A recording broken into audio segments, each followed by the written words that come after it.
Okay.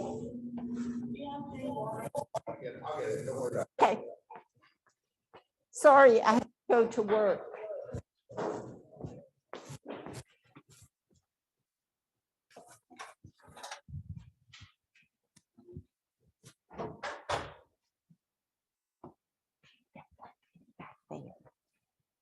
They're working back there.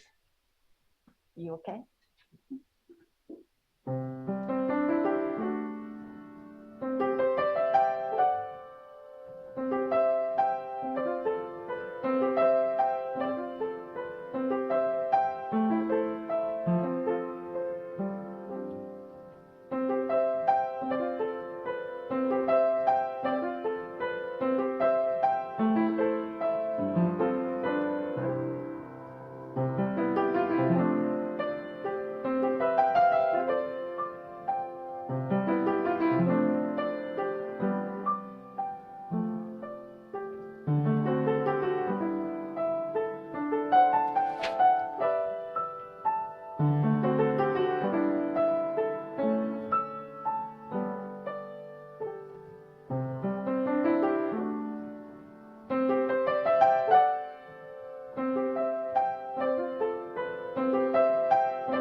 Good morning. It's wonderful to see you today here and there and everywhere. I guess if I would talk about Dr. Seuss.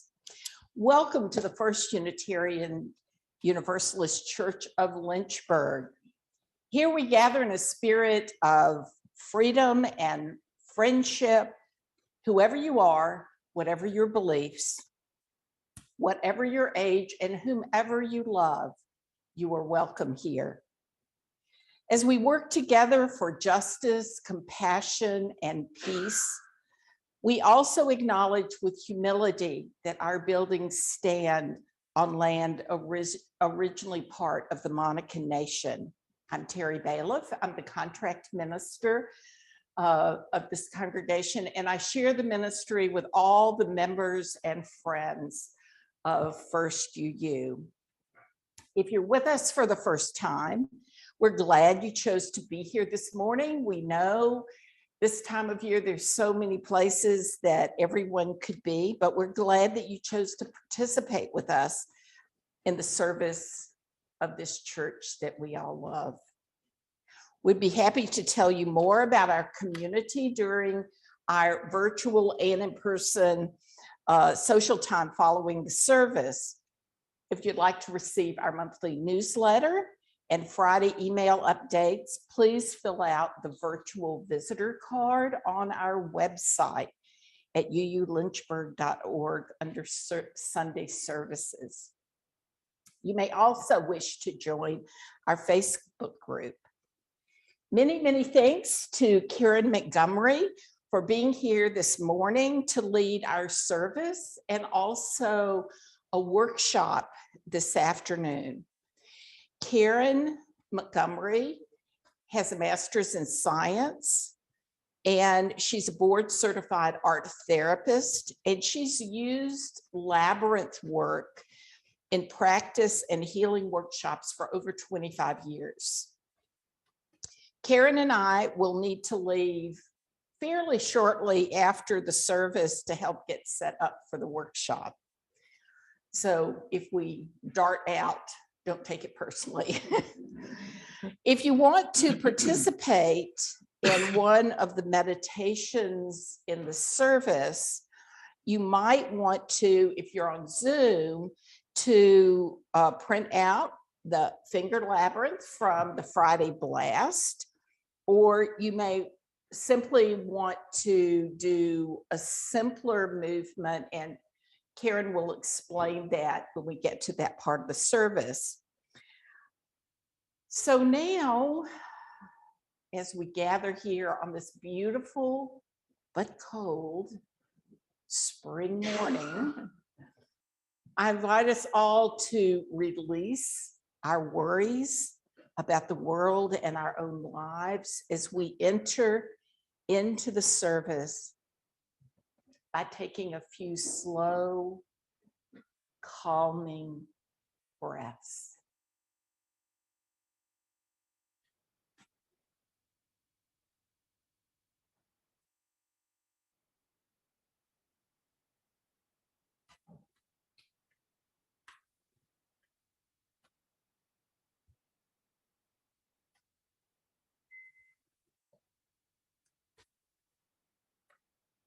May the light we now kindle inspire us to use our powers to heal and not to harm, to help and not to hinder, to bless and not to curse, to serve you, O Spirit of life.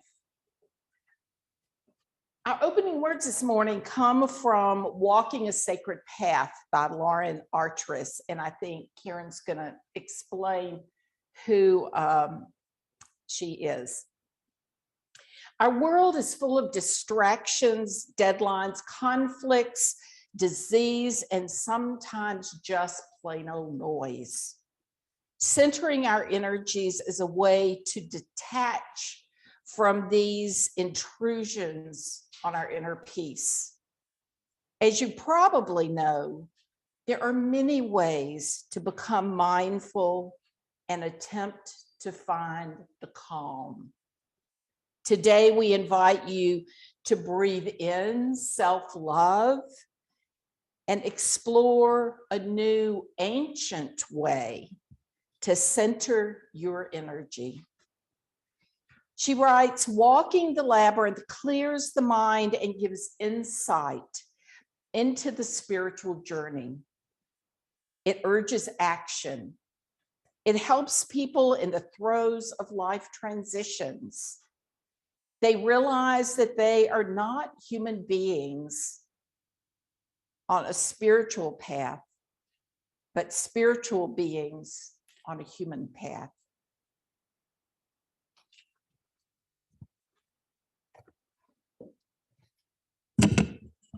Thank you, Terry. Good morning, everyone. We will now see a short video of some gorgeous labyrinths from around the world while I read a poem that was created during a group labyrinth retreat at Trinity Episcopal Cathedral in Portland, Oregon.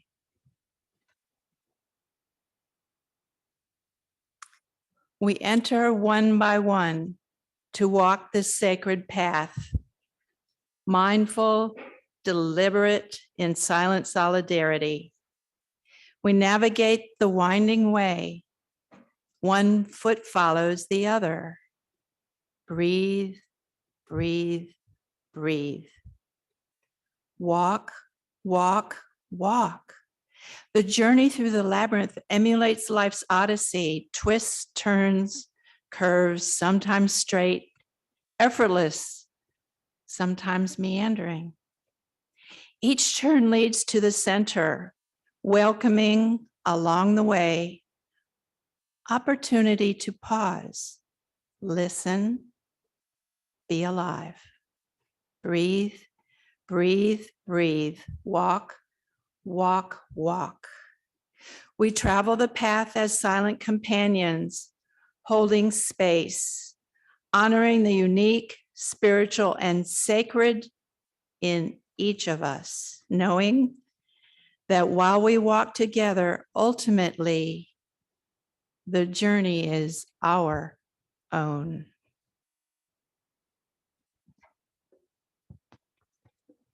Let us rise in body or spirit as we share hymn number 83, Winds Be Still.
are talking about a special kind of meditation.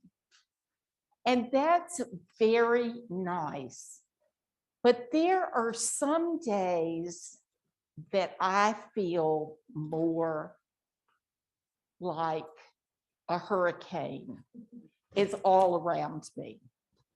So my friend Karen here found this really cool story that sort of started helping me make sense of what I can do when I'm a little crazy with too much activity. Has anybody felt that? Okay, so for those who are young people here, that's not most of y'all. We're young at heart. We're young at heart. Okay, I mean, grown-ups feel out of control sometimes, just like we do when I'm young still.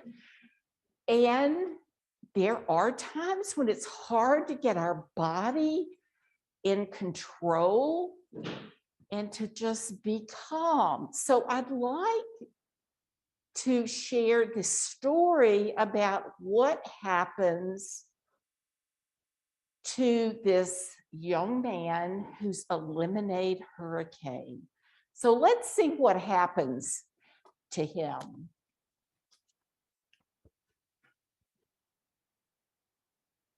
The Lemonade Hurricane, a story of mindfulness and meditation by Licia Morelli, illustrated by Jennifer E. Morris.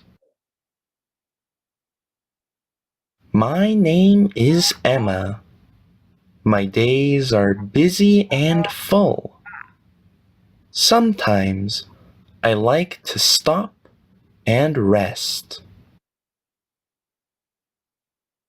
This is Henry. Henry likes to run, wrestle, roar, and drink lemonade. I call him the Lemonade Hurricane. Roar! Henry's days are busy and full. Sometimes too busy and full. Then Henry gets wild. When Henry gets like this, I try to stay out of the way. Whack! Chop! Kick! But it doesn't always work. I really don't like hurricanes. I wish Henry could calm down sometimes. I wish I could show him how. Then we could play together. Henry's fun when he's not a hurricane. Maybe I can show Henry how to be still. The next day.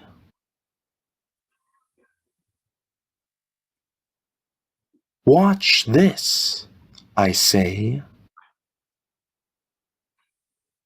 Sit, bow, breathe. Breathe.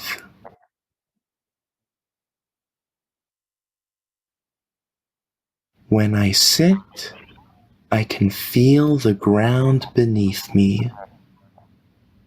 I can hear the birds chirping.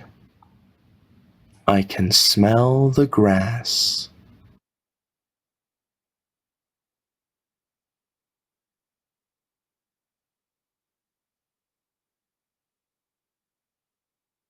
When I bow, I pretend I am on top of a mountain and can see for miles and miles.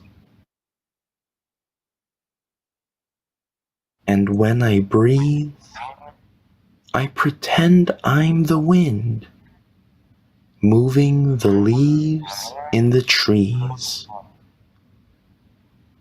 I can do it too, says Henry.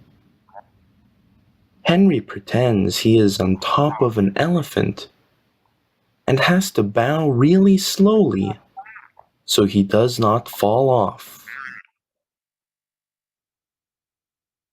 Look, listen, feel, breathe. I take deep breaths. Henry takes deep breaths. We look, listen, feel, and smell. The lemonade hurricane is gone.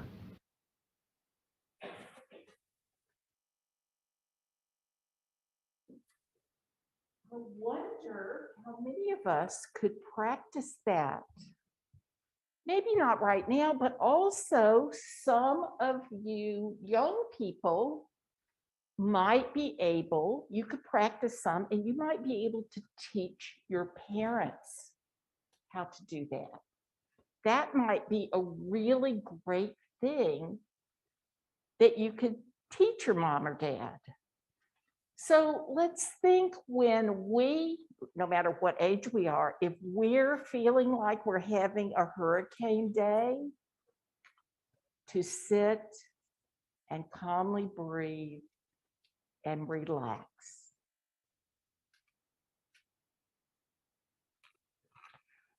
The ministries of our church are supported by the love, talent, and efforts of our many volunteers and staff, as well as the monetary gifts of our members and friends. If you found this place, this church to be of value in your life, then you can share an offering here, or you might want to click on the donate button, which is on our website for donations to First UU. You can just click the button to give generously. So let us now receive an offering of our gifts.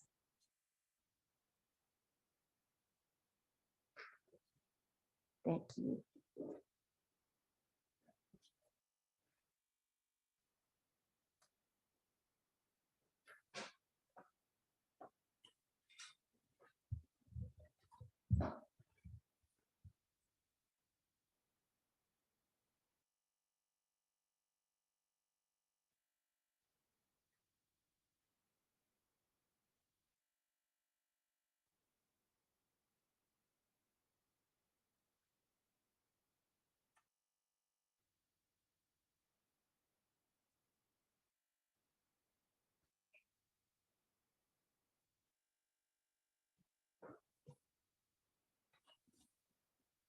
Thank you.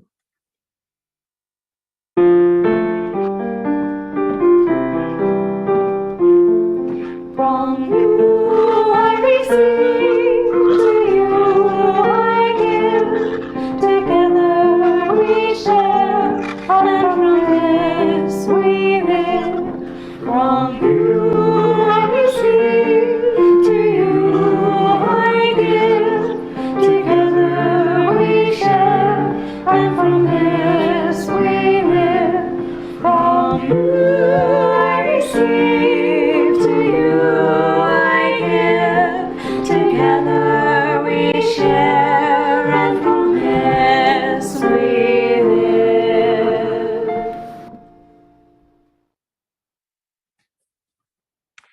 Part of our caring for one another in this congregation is that we create a space and support. Let us take a few moments of silent prayer and meditation.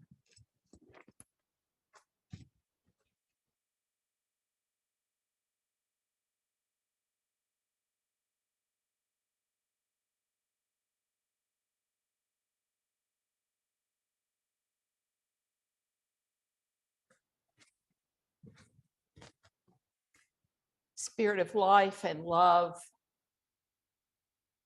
we hold up today the joys and concerns that have been shared here, the wonder and mystery of life, the ability to find, to discover who we truly are, and to have that celebrated in our families and our faith communities. We give thanks with humor and amazement at how small our world is and how easily we can connect with one another in the human family as we open our hearts and hands to help one another. We hold up today those who are sick in mind, body, or spirit, that they may find healing and wholeness. We give thanks for this community that supports us and sustains us and nudges us to be more than we are at this moment, and nudges us to look at the world and find the work that is ours to do.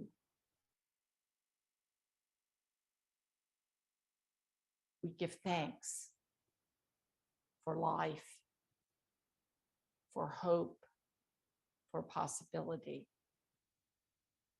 This we ask in the name of all that is sacred. Amen.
That was beautiful.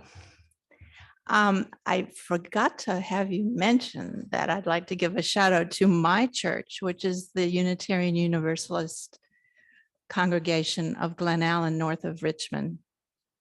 So I'm one of you. Okay, the mystery, the riddle, what happens in a labyrinth? What is this all about anyway? Well, the answer lies below the level of words. A labyrinth is not a maze. It has no tricks, no dead ends, nor blind alleys, but it is a riddle.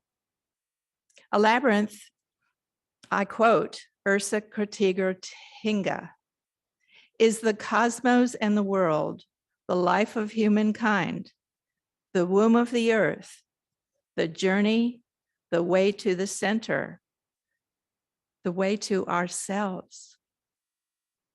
They speak to us through metaphor.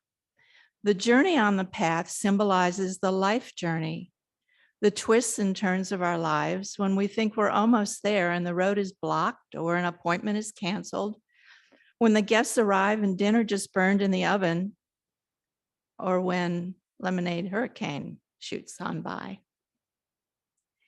As a meditation tool, unlike with a maze or a detour in our day, in the labyrinth, you don't have to think about where you're going. With a maze, you sort of do. This is one meandering path with ancient roots that have been used for thousands of years in myriad cultures to bring clarity and calm to those using it. Images of finger labyrinths date back more than 4,000 years in caves and temples, on Greek coins and pottery, Roman mosaic floors. They've been used in rituals all over the world, from India to Africa to Australia and throughout Europe, Scandinavia, South America, and within North American Inuit and Native American populations. Christians, pagans, tribesmen, and healers of all cultures have found labyrinths to be a metaphor for transformation. Medieval Christians built labyrinths into cathedral floors, walking in honor of pilgrimages too dangerous to take during the Holy Wars. In fact, it was the 13th century labyrinth of the Gothic Chartres Cathedral in France that inspired the labyrinth movement here in the United States. In 1985, relatively recently, psychologist and Episcopal priest at Grace Cathedral in San Francisco, California, Reverend Dr. Lauren Artris, discovered the labyrinth at Chartres and began to incorporate these tools into her spiritual work for those suffering from severe illness, grief, and career crises. She founded Veriditas, a now international organization promoting and training the use of labyrinth work, now widely used in hospitals, more than 100 around the country, hospices, wellness and treatment centers, prisons even.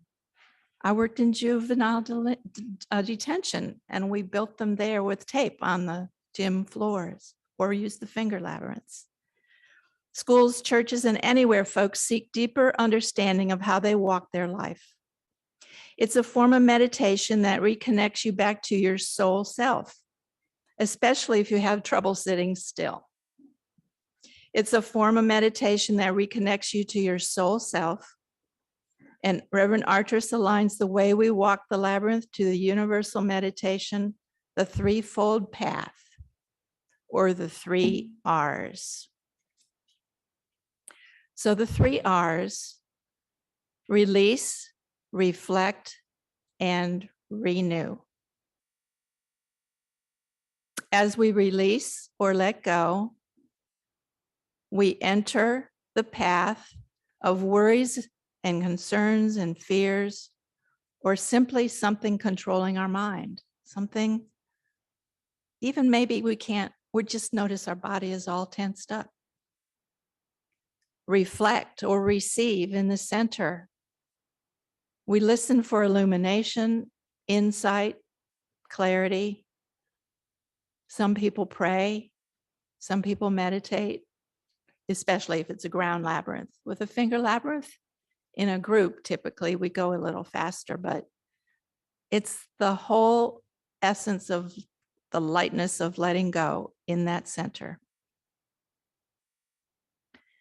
So if you would like to walk your personal paper labyrinth in the program, or that you may have printed at home, or if you do not have or would rather not use the labyrinth, I've found that one very simple tool, a mini micro labyrinth, I call it, is to just trace an infinity symbol on the palm of your hand.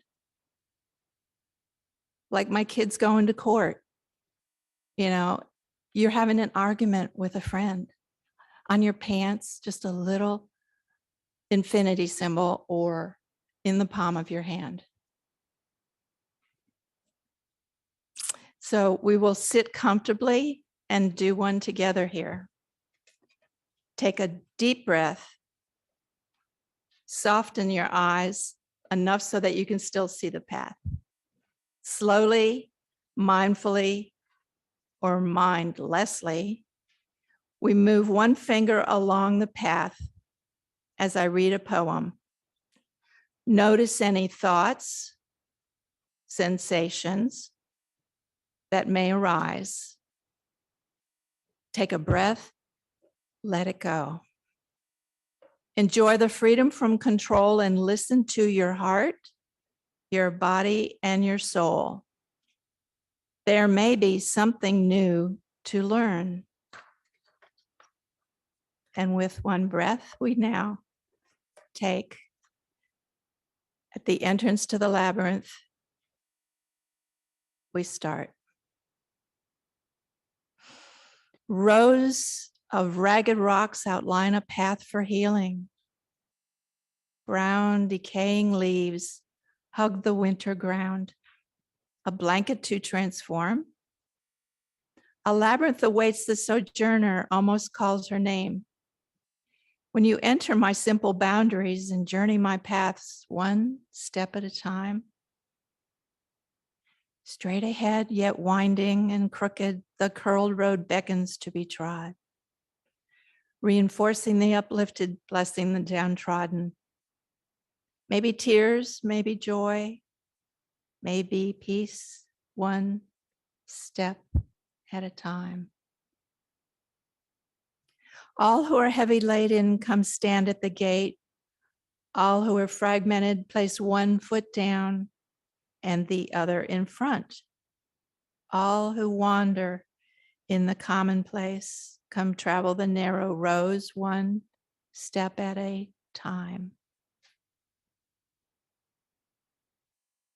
Give up your burdens, your middle of the night worries. Lay a care on a silver craggly rock as you pass and move on to the next. One monotony will soothe you, one step at a time. Moving inward, the trail winds in and out, muscles untensing. The walker's job seems easy, the cares tumble down and hit the ground with imagined force, lightening the load on contact, one step at a time. The pause to discover new perspectives in the center. To ponder, fresh eyes, lightened heart. The world is a wonder. With steps unencumbered, the pilgrimage rewinds, one step at a time. The breathing is slower, the feet touch down lower and easier on the road well worn. The unknown now familiar, you've walked this path coming in, you're walking it now. The end is the beginning. The sad is now glory, all happening unexpectedly, one step at a time. A twist inward, a transformation outward, a fresh view from fatigued eyes. All part of a simple design of much complexity, with the whole greater than the sum of the steps. All the while traveling one step at a time. The answers in the rhythm, one step at a time. By Suzanne Moody in March 1999.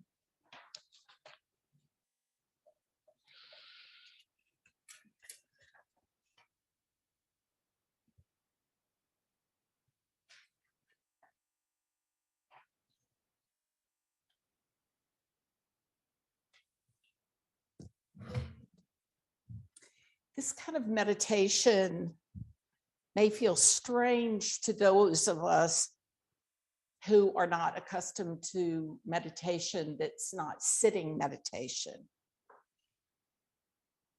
The ancient practice of walking a labyrinth is often a preferable means of meditation for those of us who can more readily center ourselves while in motion. Karen and I share that. Finding practices that feel right for any one of us is important, whether we walk to center ourselves or sit in silence or listen to music. So the question for this is, why is it important and how does it relate to how we want to respond to the world? In recent days, our hearts have reached out to people in Ukraine, to those suffering in Syria and Yemen and Palestine. Our hearts and minds reach out in hope and trust that somehow our simple acts of caring and compassion will make a difference. Feeling our hearts ache for others can be a way to deepen our understanding of the interdependent web of existence. Our hearts ache because we know somewhere in our core that we are connected through the mysterious weaving of creation.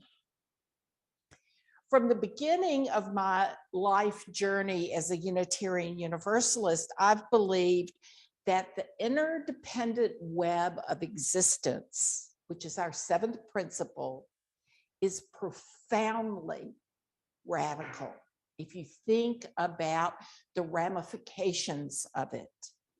It is radical in the true meaning, the original meaning of that word, that radical means going to the root.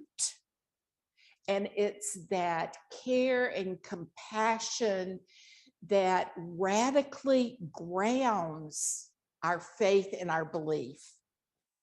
Today, as we watch the horrors of war in Ukraine and other places in the world, we sense on a deeper level that we are connected. Our hearts are connected to different peoples around the world.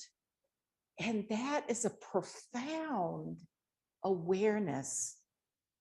As Unitarian Universalists, we always voice a belief in the interdependent web of existence, but its reality and power for me is much more profound than we might have imagined.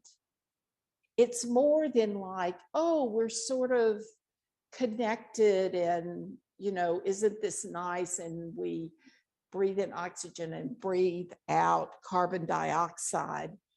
But in recent years, different kinds of scientific research has shown us just how connected our world around us really is. There's now research that shows us that trees communicate and help one another. Research has shown that our observation of experiments can influence the outcome. We know that meditation and prayer can change brain function and can promote healing. We're finding out that gardening, playing in the dirt, can help depression. All life is so interconnected. Our meditations for ourselves and others can change us and have the potential of shifting the world when our meditations join with those of others. All the world's religions remind us that we are connected and that opening our hearts and acting out of open hearts can change the world. It's so crucial for those of us who care about one another and the world to take seriously the reality that just like the trees that send messages and share nutrients, we can share a vision of the world made fair and all her people one. And while you may think that I'm naive, I prefer being this way. Thank you very much.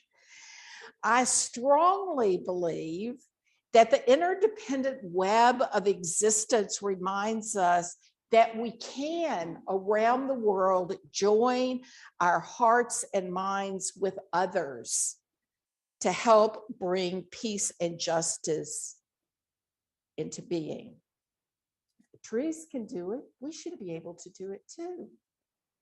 Right now, I've got friends, Sufi friends around the world who are daily, somewhere in the world, probably 24 hours a day, praying for peace. We begin changing the world by learning how to focus our thoughts and intentions for self-care, and then sending out love and hope to others. To do that, and I know I harp on this sometimes because I'm preaching to myself, starting with slowing ourselves down so that we can be intentional about the intentions we have for our lives and for others. If we want peace, we need to envision peace and focus on that vision. As one of my Sufi teachers told me last week, if we want peace, we have to be peace. Now, when you think about that, that's hard and it's profound. This morning, we've shared various practices that can help us with our meditation and our centering. Music, using a finger labyrinth, or just, I forgot my finger labyrinth, so I was just using this. Guided meditation. There are many other ways. I practice Sufi walking meditation. That works for me because I'm way too wiggly to be a Buddhist. This afternoon, those practicing in the workshop, and we'll be building a labyrinth, will try walking a labyrinth as our meditation. We share these so each of us might find the way that's right for us, that helps us feel comfortable, at peace, and focused. This is important because every one of us knows our world feels more and more out of control.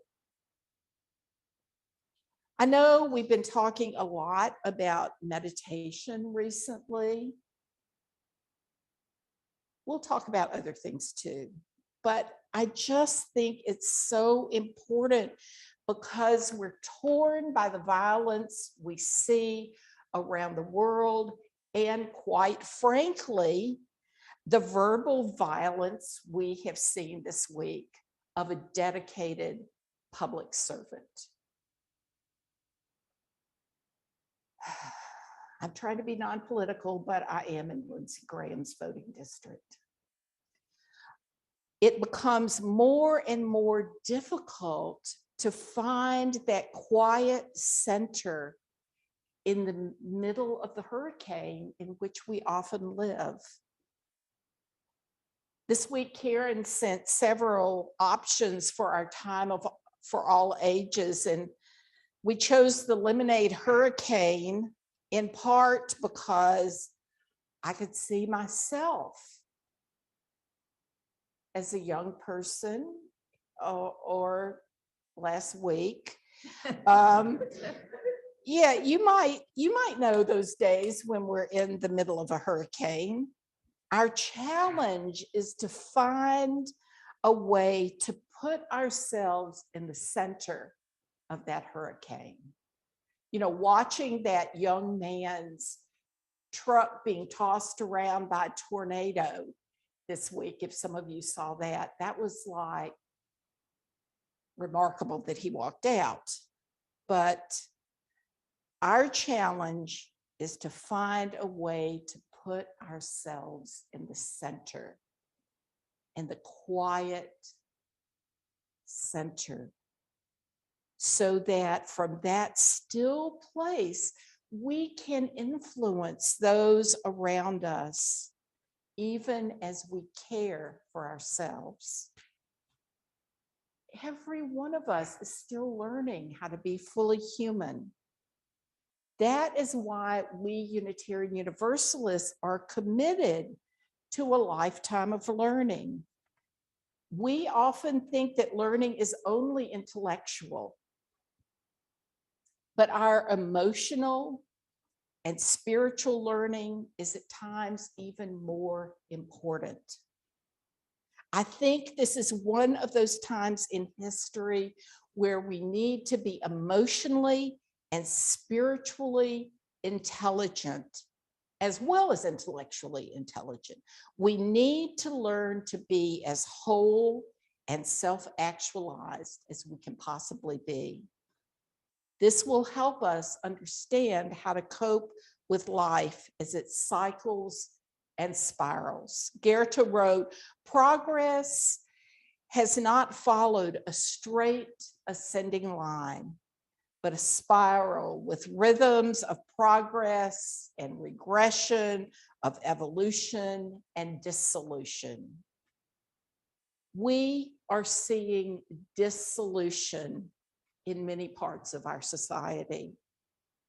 To rebuild, to find a new vision, there have to be those who understand, who can speak loudly, that shows the path of interdependence, of reintegration, the voices that will remind us that inevitably, when one people suffers, we all suffer. I believe we are some of those people who are called to speak a message of love, compassion, justice, and hope to those around us. Part of our work in the world is to keep ourselves healthy, balanced, and grounded in our core beliefs so that we might be of service to others. What's that old saying? Put your oxygen mask on before you put other people's oxygen masks on. Goethe was right. Human history is one of progress in rejection. We just got lucky when we were born on this earth plane. Let us understand that the way through times of regression and dissolution is for people of faith and goodwill to walk with others through the dissolution. We can't avoid it. So,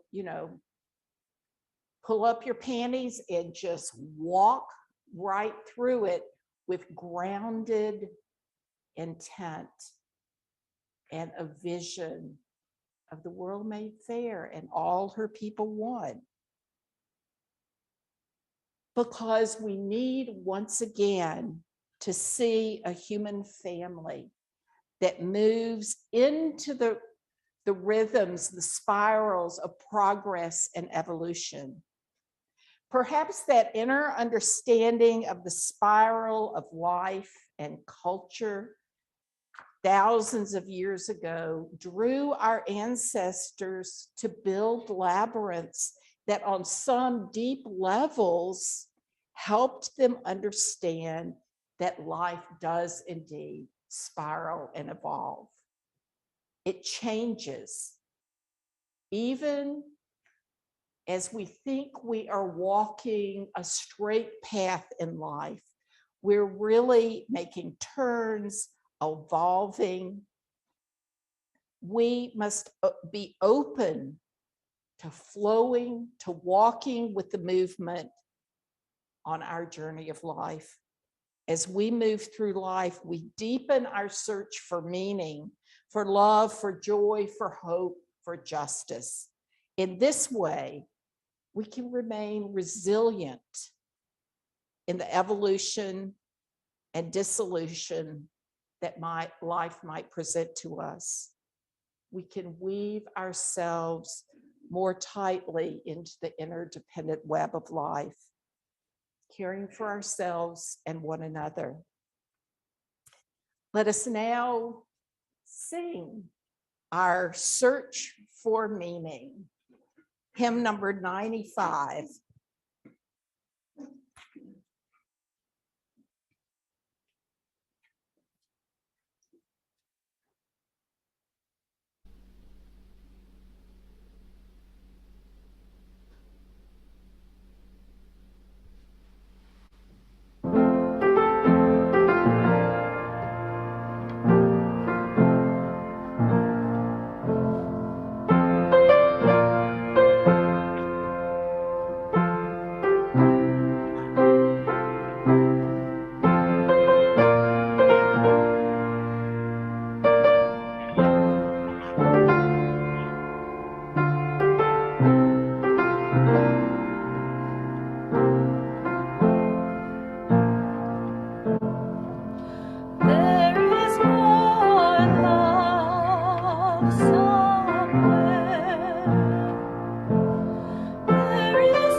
Our service draws to a close.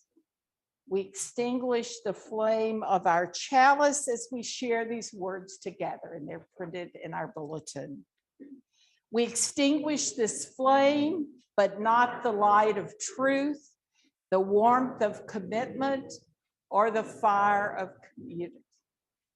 These we carry in our hearts until we are together again. Our closing words come from Eric Williams. Blessed is the path on which you travel. Blessed is the body that carries you upon it. Blessed is your heart that has heard the call. Blessed is your mind that discerns the way. Blessed is the gift that you will receive by going. Truly blessed is the gift that you will become on the journey. May you go forth in peace. Blessed be. And now let's have a few moments. You can sit down if you'd like to and have a few moments Postlude. of joint social time. And then, yes, I admittedly forgot something very important to tell you. On the bottom of the insert where the finger labyrinth is are a number of websites. There is a labyrinth locator on that list. That is wonderful tool for you. We were just doing finger labyrinths today, but on that labyrinth locator, it takes you to the Labyrinth Society in California, international, but nonetheless, you type in your zip code. And then it gives you a list of all the labyrinths around here, or where you're going on vacation, or where you're visiting family all over the world. It's wonderful. I would call ahead if it's you would have to call ahead if it's on private property, but most all labyrinths are listed there around the world. It is a fascinating study to go on there with some pictures. There are canvas labyrinths that are temporary that maybe someday we could put in the sanctuary here, lighted by candlelight at night, especially on the equinoxes, solstices. And there are permanent ones that you'll see. There are a number of retreat centers and wellness centers in Virginia and the Shenandoah. You've got it made over here in this side of the state. Beautiful labyrinths around here. So you have a walking labyrinth probably within 5 miles from here. Just wanted to let you know that. thanks, Karen. And I didn't even share how this service sort of happened. A bunch of people were having lunch together, and several people were really sad that an insurance building was built on top of a labyrinth that people like to walk. So it's sort of one thing led to the other, and here we are today. And one of the labyrinths we'll be able to walk after today is at Brianna Vallone's, and soon, hopefully, at Barb's house and other people. So I'm wondering if anybody has anything they want to share with